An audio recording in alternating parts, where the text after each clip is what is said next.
Actually CSS जो है ना वो एक एटीट्यूड का नाम है, आप ये बात याद रखें।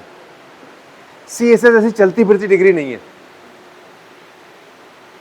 Until unless you don't have an attitude, you cannot pass the CSS. First, you have to be you should have an attitude. You have to think that you are a CSP officer. Until unless if you don't think that you are a CSP officer, you can't be a CSP officer. गुर्बत जो है ना, गुर्बत वो पैसे से नहीं होती, वो स्टेट नहीं है, वो क्या है, वो मेंटल स्टेट है। इसी तरह जो CSP ऑफिसर्स है ना, वो मेंटल स्टेट होती है। पहले आप अपने आप को समझें कि you are different from the others, then you can create the difference,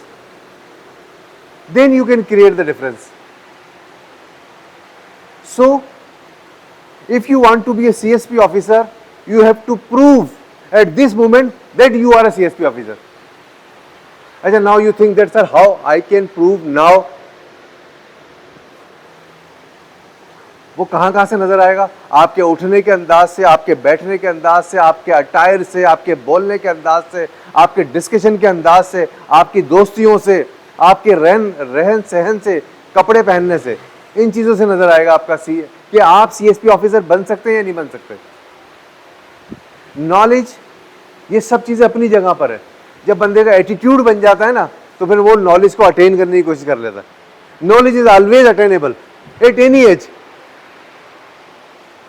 आप जिंदगी में किसी भी एज में तालीम हासिल कर सकते हैं ना, लेकिन जो काम जवानी के करने वाले हैं वो आप जवानी में कर सकते हैं, जो मुशक्कत के काम है वो आप बुढ़ापे में नहीं कर सकते। ऐसा ही है। तो if you want to be a CSP officer, think that you are a CSP officer. और मैंने उसको आपको बता दिया, उसका तरीका क्या है। आपकी ड्रेसिंग से आपका नजर आना चाहिए, आपके रहन सहन से आपका नजर आना चाहिए, आपके लेवल ऑफ डिस्कशन से नजर आना चाहिए, आपकी पर्सनैलिटी से नजर आना चाहिए। I am very sorry to say, but I am not opposing और something criticising to anyone else. अगर आप चप्पलें पहन के घूमेंगे और ट्राउजर पहन के यहाँ पर बैठे हुए होंगे, तो आप CSP ऑफिसर नहीं बन सकते। आपको एक एटीट्यूड होना चाहिए, एक बिहेवियर होना चाहिए, आपका एक बिहेवियर होना चाहिए। आर्मी में क्या होता है? आर्मी में डिसिप्लिन होता है, एक बिहेवियर होता है। जब वो बंदा कैप्टन, जब सेकंड लेफ्टिनेंट बनता है ना, तो जिसको वो हुक्म दे रहा होता है ना, वो उसके अब्बा से भी बड़ा होता है इन टर्म ऑफ एज। लेकिन क्योंकि उसका एटीट्यूड डेवलप हो गया है कि I am the superior one. तो first you have to develop yourself that you are a CSP officer. आपका उठना, आपका बैठना, आपका बात करना, आपका पढ़ना, आपका अटायर, आपकी सारी चीजें ना वहां से मैच करनी चाहिए। लगे भले ना हो आप। देखिए मैंने क्या कहा, अगर एक बंदा गरीब भी है ना, उसके बाद 2 जोड़े हैं, लेकिन वो साफ कपड़े तो पहन सकता है ना, घर पे धो के दो। तो इसको ये ना लेके सर मैं गरीब हूं, मैं ये हूं। मैं गुर्बत की और अमीरी की बात नहीं कर रहा, मैं एटीट्यूड की बात कर रहा हूं। मैं एटीट्यूड की बात कर रहा हूं। कुछ ऐसे भी दोस्त आपको मिल जाएंगे जो सिगरेट पीने वाले होते हैं, वो बेंसन पीते हैं, भले वो सिर्फ दिन में 4 सिगरेट पिए, लेकिन बोलते हैं नहीं यार महंगी हो गई है, लेकिन मैं 4 पी लूंगा, लेकिन मैं बेंसन ही पीऊंगा। लेकिन ज्यादातर लोग क्या होते हैं, वो जैसे महंगे होती है कंप्रोमाइजेस करना शुरू कर देते हैं। यार वो गोल्ड लीफ पे होते हैं, गोल्ड लीफ से कैप्स्टन पे आ जाते हैं, कैप्स्टन के बाद पता नहीं, मुझे नहीं पता क्योंकि मैं स्मोक नहीं करता, मुझे नहीं पता कोई नीचे भी कोई ब्रांड होता है, जिस तरह आजकल कोई इंपोर्टेड ब्रांड मिलान वगैरह इस पे आ जाते हैं लोग। तो लोग अपनी चॉइसेस चेंज करने लगते हैं। नहीं, if you have a focus, if you are focus, तो आपको फोकस रहना चाहिए। आप सेक्रीफाइस, अगर आप अफोर्ड नहीं कर सकते तो आप भले कम कर लें। मैंने कहा ना, आप अच्छे कपड़े अफोर्ड नहीं कर सकते 2 ले लें, लेकिन आप फिर उसके साथ लगें कि you are a CSP officer. तो CSP officer is a basically game of mentality. Mentality, गरीब आदमी मेंटेलिटी से गरीब होता है, शक्लें किसी की भी नहीं होती ना। तो आप अपनी मेंटेलिटी को अच्छा हाई रखें। And this is my utmost objective कि आपकी मेंटेलिटी को बढ़ाया जाए। मैंने कहा ना, मैं यहाँ पर आपको CSS का जो एग्जाम आएगा ना, जो मैं आपको पढ़ा रहा हूँ, इसके कोई डेफिनेशन वहां पर नहीं आएगी। जो भी मैं आपको पढ़ा रहा हूँ ना, इसकी कोई डेफिनेशन वहां पे नहीं आएगी। But I am actually developing your mindset I am developing your acumen. उस एक्यूमेन से रिलेटेड सवाल आएंगे। वहां पर ये नहीं आएगा define the function of the HRM. कहीं पढ़ा है आपने कहीं ऐसा फंक्शन, ऐसा कोई डेफिनेशन आती है? नहीं आती ना। वहां पर एक सिनेरियो बेस आपको चीजें मिलेंगी। तो आपने अच्छा सिनेरियो बेस कब सिनेरियो क्रिएट होता है? जब आपको पता होता है चीजों के बारे में कि आपने सिनेरियो क्रिएट क्या करना है। Sorry, analysis. तो आप अपने आप को मेंटली तौर पे ये मत समझें कि जो मैं आपको पढ़ा रहा हूं ये आपके सिलेबस का हिस्सा है, लेकिन ये आएगा नहीं। इससे अप्रोच बनती है, इससे सवालात के जवाबात बनेंगे आपके। रिक्रूटमेंट की डेफिनेशन कहीं भी लिखी हुई नहीं आएगी आपके सीएसएस के पर्चे में। But how to recruit a good person in an organisation, हो सकता है ये सवाल हो जाए। ऐसा ही है। सो until unless you don't know the process and recruitment, so how you will hire an appropriate person for any appropriate position? मैं ये चाहता हूं यहां बैठा हुआ हर बंदा मेरे लेक्चर को इस तरह सुने कि वो हेड ऑफ एवरी डिपार्टमेंट है। If you are here for the HR, you consider yourself that you are a HR manager. Don't think that I am a student of the HR. Discuss like an HR manager. So uplift your approach, improve yourself, that I am on top level. If you don't think that you are on the top, then you can't behave like the top people do. ठीक है ना? So improve yourself. First you think that I am or I will be. Currently you are not, so you think that I am. Suppose कर ले, math सारा supposition पे चलता है ना, तो आप सपोज कर लें कि you are a CSP officer, you are here for a training, you are here for a training, ठीक है? You are getting my point? इससे कुछ आप में लगता है बदलाव आएगा?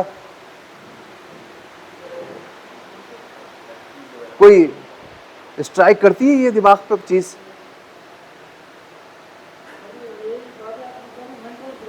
आपकी mental grooming. Actually my objective is here to groom yourself, to groom you. आपको उस लेवल पे पहुंचा दिया जाए जहां पर किसी भी किस्म का लेवल का सवाल हो उसको आप इजीली हैंडल कर सकते हो।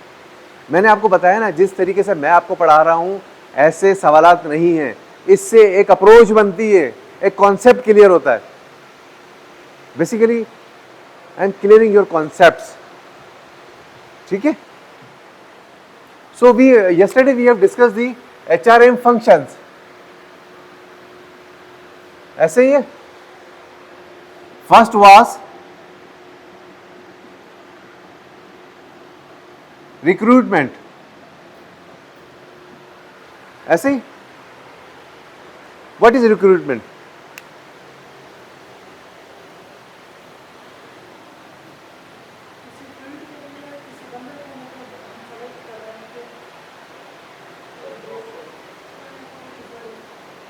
One by one.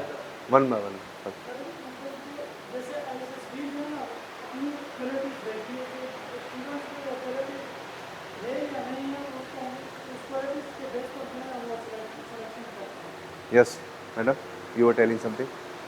क्या बोलना चाह रहे हैं? Recruitment, what is recruitment? Basically group of people में से किसी एक इंडिविजुअल को किसी सर्टेन टास्क के लिए सिलेक्ट करना। नियर इज एक ऐसा क्राइटेरिया जिसको मीट कोई भी पर्सन इंडिविजुअल करे, उसको रिक्रूटमेंट कहते हैं। हाँ, basically recruitment is to attract the potential candidates for any vacant position or whenever you are creating the new positions, तो उसके लिए जो appropriate candidates है उनको attract करना, this process is called the recruitment, ठीक है? There are so many steps of the recruitments, ठीक है? बस first you understand that recruitment क्या है? potential candidate को attract करना, पोटेंशियल कैंडिडेट को अट्रैक्ट करना।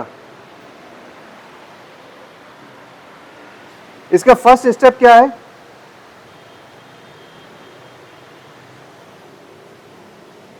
Recruitment is the initial stage of attracting a pool of potential candidate for open position within an organization. ठीक है? It involve various जो subjects हैं. First is job analysis.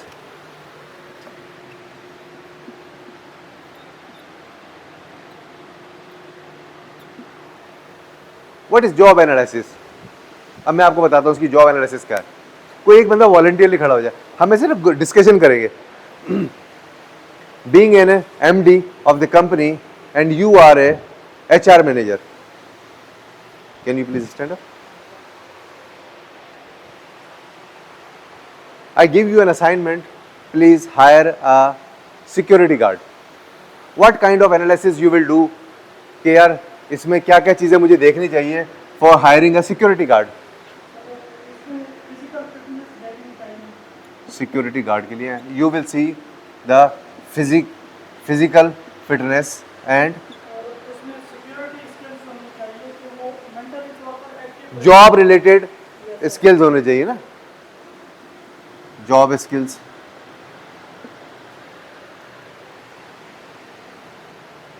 बस anyone can help him.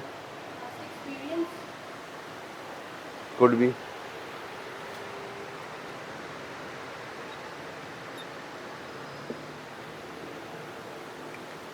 Better. Actually, whenever you get the assignment or some duties like this, first you understand what is the requirement of the what is the requirement of this position, what are the responsibilities of this position. ठीक है? If I am asking you for a security guard, first you should think that it must be male. ऐसे ही है ना?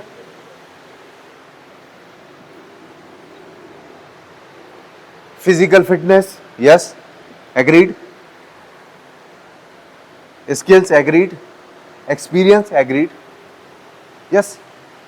So, whenever you are analyzing the job, you will see the responsibilities,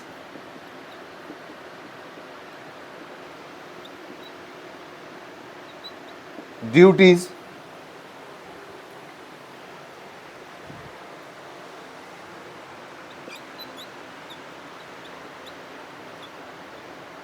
qualifications. If a security guard, sometimes they maintain the register like entry in and out, so it must be a qualified person ना, भले matric हो, ठीक है ना? If you find an application from a female who has MBA, will you go for her? Why not?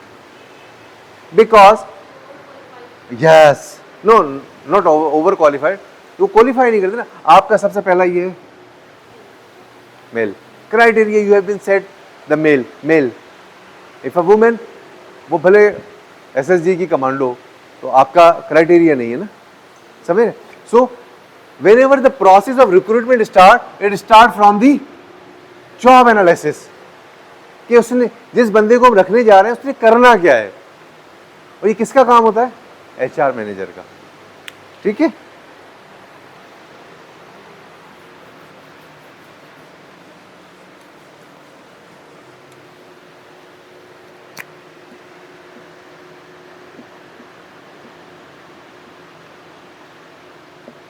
Job posting,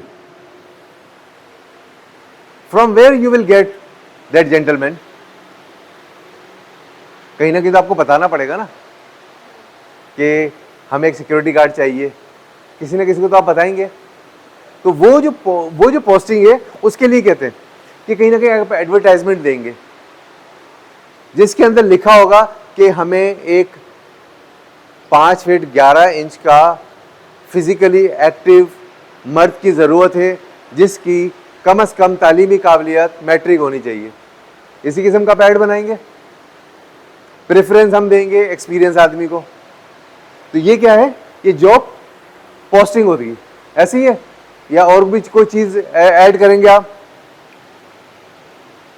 तो ये posting आपने बनाई, अब आपने इसको डाल दिया कंपनी की वेबसाइट पे। जिस तरह बहुत सारी ऑर्गेनाइजेशन में नौकरी ढूंढने के लिए होता है कि आप उनके कैरियर पे चले जाएं, तो उस कंपनी के अंदर जितनी जॉब्स होती हैं वो सामने आ जाती हैं। ऐसे ही है, मैं आपको ये भी बताऊंगा कि आपको जॉब्स कैसे मिलती हैं, कहाँ मिलेंगी। ठीक है, आपने जॉब बोर्ड, सोशल मीडिया, ऐसे होता है ना कि हम व्हाट्सएप ग्रुप बने होते हैं बहुत सारे, उसके अंदर डाल देते हैं पोस्टिंग्स, वहां से आपको मिलना शुरू हो जाती है। ठीक है जी। उसके बाद होते हैं सोर्सिंग।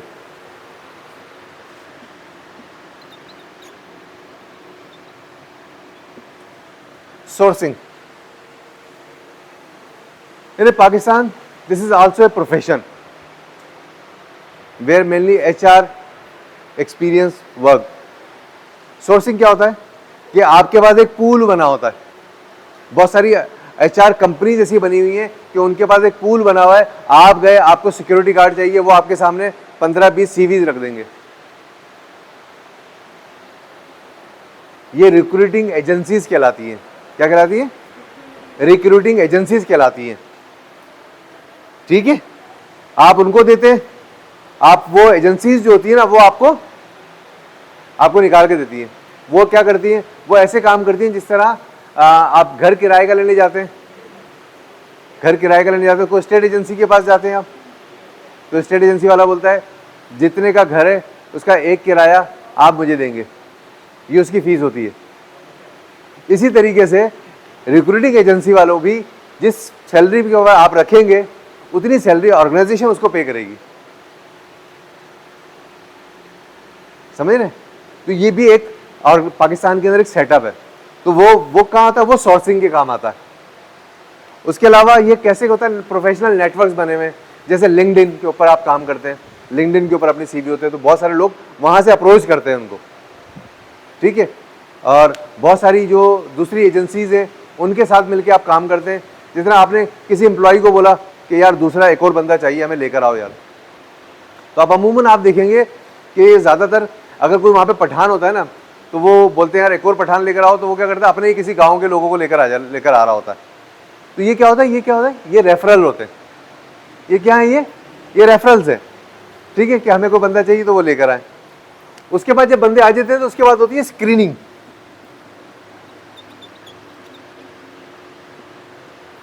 ठीक है, स्क्रीन करना। आपके पास फर्ज करें कि 50 सीवीज आ गई है, क्योंकि इस पर बेरोजगारी बहुत ज्यादा है, तो आप एक पोजीशन के लिए आप वो जॉब दें, उसके बाद आपको इतनी सारे सीवीज मिल जाती है, उसको जो है स्क्रीन करना मुश्किल हो जाता है। तो उसके बाद प्रोसेस क्या होता है? स्क्रीनिंग। स्क्रीनिंग क्या होता है? आपने रेलिवेंट छाटी, जैसे मैंने बताया कि किसी फीमेल ने आपको भेज दी सीवी तो आपने हटा दिया। किसी आपकी रिक्वायरमेंट है कि 30 साल का होना चाहिए सिक्योरिटी गार्ड, अब एक 45 साल का बंदा आपको सीवी भेज रहा है, तो आप उसको स्क्रीन कर देंगे। ठीक है, this process is called the screening. उसके बाद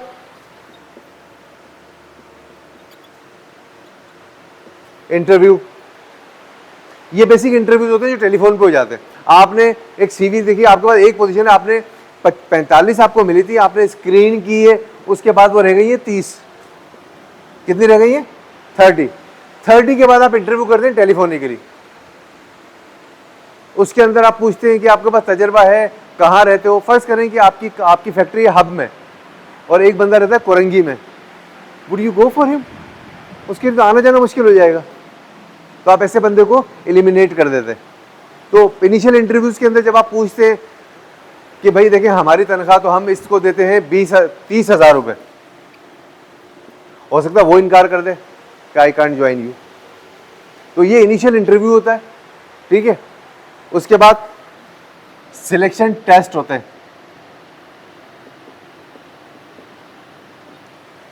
यहां से 30 चले थे, यहां पर आके ये 20 रह गए, 20 सीवीज रह गई है। बहुत सारे लोगों ने बोला नहीं हम इतनी दूर काम नहीं करेंगे। बहुत सारे ने बोला अच्छा जॉब आवर्स क्या है आपके, आपने बोला 12 घंटे की जॉब है। पीपल डिक्लाइन, ऐसे होता है ना, तो पीपल डिक्लाइन। तो ये क्या हुआ? इसके बाद आपके पास सिर्फ 20 सीवीज रह गई। आपने एक छोटा सा टेस्ट रखा हुआ उसका, जिसमें आपको उसको देखने पढ़ना आता है नहीं आता, उसकी क्या स्किल्स है, अप्रोच क्या है। उसके अंदर उस टेस्ट के अंदर से सिर्फ 15 लोग पास हुए तो वो नेक्स्ट प्रोसेस में चले जाएंगे, ठीक है। अब ये जो 15 लोग हैं ना, ये इनिशियली सिलेक्ट हो गए कि अब स्क्रीन करके आउट ऑफ 45, ऐसे ही है ना, 45 से शुरू हुआ था, अब कितने रह गए? 15 हो गए। 15 को आप सिलेक्शन क्राइटेरिया से एक्सपोज करेंगे। अब सिलेक्शन क्या होता है? Selection is a process of choosing the most suitable candidate amongst the available alternatives. ये क्या आपका सिलेक्शन है। अब इसमें से भी स्क्रीनिंग एंड शॉर्ट लिस्टिंग होती है।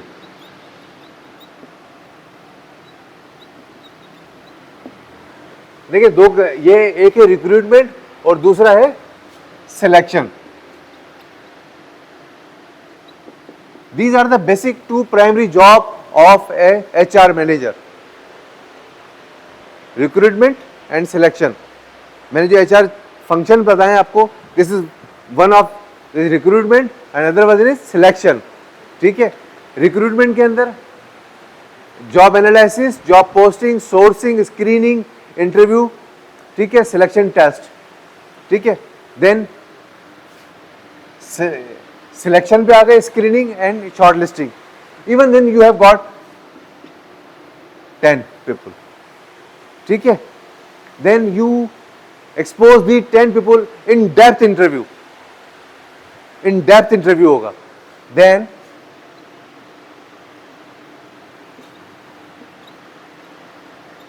in depth interview could be 3 people more declined कि यार नहीं, इसको कुछ नहीं आता, ये पहुंच गया। 7 people have been selected so far for a single position, ठीक है। then reference check, एक बंदा है, उसने शनाख्ती कार्ड दिया है, आपने उसका एड्रेस चेक किया, वहां है ही नहीं। ऐसा होता है ना, अमूमन जो घर में मैट्स काम करती है उनका बंदा बोलता है कि यार कहाँ रहती है, क्या है। एक हुकूमत पाकिस्तान की तरफ से पुलिस के अंदर भी एक डिपार्टमेंट बना हुआ है जहाँ पर आप अपनी मैट को रजिस्टर करवाएं, ताकि वो उसको एवेलुएट कर सके कि आया इसका सही एड्रेस है या नहीं है, ये सारी चीज़ें, ठीक है।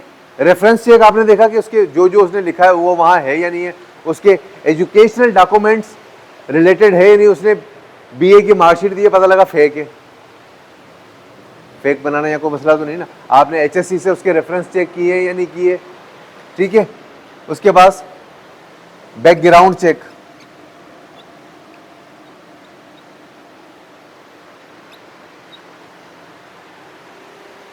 उसने कहा कि मैंने 4 साल आर्मी में काम किया, ठीक है। Then why you left the army? Says there was some my family issues. But when you have checked, background check, पता लगा इसको आर्मी से करप्शन की वजह से निकाला गया था। These are the some benefits कि how people evaluate you, and these all will also apply upon you when you are going to be appear in the CSS. So yesterday I have mentioned and I have enforced you, be crystal, be मतलब आप साफ सुथरे रहकर अंदर जाएं, clarity हो, बेईमानी ना हो, ट्रांसपेरेंसी होनी चाहिए। Transparency is a very important one, ठीक है। तो transparent, otherwise on any, there are so many stages ना, there are so many stages, you will eliminate from this. What do you want? No. It depends upon the position. This is actually an ideal process to hire, to recruit and select an individual. This is an ideal. But because, see, I hopefully CSS में, yes, CSS में भी है, 100% है। Now you think that where you are, they have analyzed the job कि we have 5 vacancies in police department. They have analyzed the job, posting आ गई आपके पास, उसके बाद सोर्सिंग हो गई, उन्होंने अखबार को दिया या वो सेल्फ करते हैं या किसी को दे देते हैं, आप खुद करते हैं। जैसे ना पुलिस की आई तो पुलिस खुद नहीं कर सकती, वो क्या करती, पब्लिक सर्विस कमीशन को दे देगी, ऐसे ही है। तो ये क्या किया, ये सोर्सिंग हो गई। पुलिस की जॉब्स, कस्टम में जॉब्स वो खुद तो नहीं करते ना, वही सोर्स कर दिया। उसके बाद स्क्रीनिंग हुई आपकी, उसके बाद आपके इंटरव्यू हुए, असेसमेंट टेस्ट हुए आपके, असेसमेंट टेस्ट हुए आपके। हाँ, कुड भी इसमें आपको ऐसे वो पता लग जाएगा। सिलेक्शन टेस्ट आपके बड़े जो वो टाइट होते हैं, ये होते हैं, ठीक है जी। तो यहां तक आप समझ रहे हैं। अब जब आपकी ये सारी चीजें निकल आई, उसके बाद जॉब ऑफर। अमूमन यहां तक जब पहुंचते हैं ना, 2 बंदे रह जाते हैं। पोजीशन कितनी है, 1। तो सबसे पहले जो नंबर 1 पे होता है उसको जॉब ऑफर दी जाती है। जॉब ऑफर में क्या होता है, जो भी इस दौरान बात हुई है कि we will give you a 4 lakh rupees salary with 300 CC car, you will be based at Sukkur, ठीक है, following people will report to you, ये सारा एक छोटा सा लिख कर दिया जाता है, उसको एक ऑफर दी जाती है। वो बोलता है ठीक है। इफ वी डिक्लाइन कि no I don't want to join in Sukkur, if you have any position in Karachi then I will join. So वो कहाँ लिखा होता है, वो जॉब ऑफर में लिखा होता है। एंड और no I want 7 lakh rupees, you are going to offer me 6 lakh rupees, no I will not work on 6 lakh rupees, I want 7 lakh. तो आप उस पर आर्गूमेंट कर सकते हैं। तो ये सब प्रोसेस कहाँ चल रहा होता है, ये जॉब ऑफर में। क्योंकि जब आपको किसी ऑर्गेनाइजेशन की तरफ से जॉब ऑफर मिलेगी तो आपको पता लगेगा आप कहाँ बेस है। ऐसा नहीं हो सकता कि आपको यहाँ पे जॉब ऑफर कर दिया, आपने अपनी प्रीवियस कंपनी से रिजाइन दे दिया और आपने यहाँ ज्वाइन किया, इन्होंने आपको बोला कि आप एप्टावा चले जाएं। You will be surprise, you will be nowhere you have resign your previous one. तो जब जॉब ऑफर होता है ना, ये बड़ा वैलिडेट वो डॉक्यूमेंट होता है।